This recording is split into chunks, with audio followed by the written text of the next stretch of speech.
Sa tulad kong traditional barber, ay pinag-aralan natin yung mas madaling way kung paano kumuha ng side part. Ganito yung mga ginagawa ng mga modern barber ngayon o yung mga advanced technique, di ba? Napakadali. Kaya ganito yung gawin niyo, basahin niyo yung buhok, tapos suklayin niyo, pwedeng paunahan, pwedeng papunta sa likod. And then kunin natin yung haba nitong gilid. Kasi ang gagawin natin sa kanya is taper na naka 2 block, yung medyo mahaba. Yung tipo ba na parang semi-undercut sa gawing gilid nito. Kaya ang ginawa natin dyan, kinuha lang natin yung mahahabang buhok dito sa pinakang ilalim ng kanyang pagkakataas ng buhok. And then overcomb, umpisahan na natin gupitan yung gilid kapag nakataas yung buhok sa ibabaw. Ito yung pagkakataon na hindi tayo magkakameron ng sagabal sa mahabang buhok sa parting ibabaw nito. Kaya pwede natin gawin yan.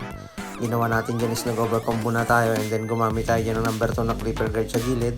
Ganon din dito sa may gawing puno ng kanyang tainga. May mga tubla kasi na medyo maikli. Ito medyo mahaba na parang naka-undercut yung hairstyle niya. At pwede niyang hawiin pataas or pwede rin nakabagsak sa gilid nito. Gumamit tayo ng trimmer. Ninipisan natin yung patilya. Nilagyan natin ng lines yung likod ng tenga. And binipisan din dito sa likod. C-motion lang yung paggamit ng ating trimmer kapag ginagawa natin ito. Nakapass forward tayo para hindi naman kayo mainip sa ginagawa nating video. Siyempre, kailangan malinis bago natin ito i-next yung procedure para hindi ma-irritate sa mga bumabagsak ng buhok. 0.5 na clipper guard naman sa gilid. Mababa lang ito. Hindi dapat kailangan mataas kapag ganitong ang buhok ay bagsak. Kailangan yung pagkaka-taper nito is saktuhan lang kumbaga. Saka ganun din yung procedure na gagawin natin dito sa may kaliwa. At siyempre, para mabura yung nakikita natin biglang kapal ay pwede tayong gumamit ng zero close kung kinakailangan at meron pa tayong nakitang guhit. And then ahitan para malinis tingnan. Malimit ganito na talaga yung pinapagupit ng ating mga client at gustong gusto nila yung ganito dahil ito yung nauusong gupit. Saka siyempre malinis tingnan kapag ganito yung inyong ipinagupit. Tinanggal natin yung ipit sa ibabaw. Sinuklay natin papunta sa harapan and then kukunin natin yung pinakang gitna ng kanyang buhok. At doon tayo magbe-base ng haba ng kanyang buhok sa parteng ibabaw nito. Putulan natin yung haba, maging balanse ito. At yun yung doon tayo mag-i-start kung ano yung haba na pinutol natin dito sa may gitna. Ay ganun din yung magiging haba ng total lahat ng kanyang buhok. Round, sabi nga. Para kapag kinuha niya both side o tigabila ay pare-parehas na siya ng haba. Dito naman sa gilid, dahil masyadong mahaba yung kanyang buhok dito sa gilid, hilahin na lang natin pababa.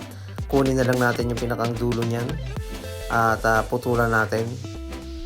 Ganon din sa kabilang side para kapag ating inayos o tinuyo natin ito ay pare-parehas na yung haba nito.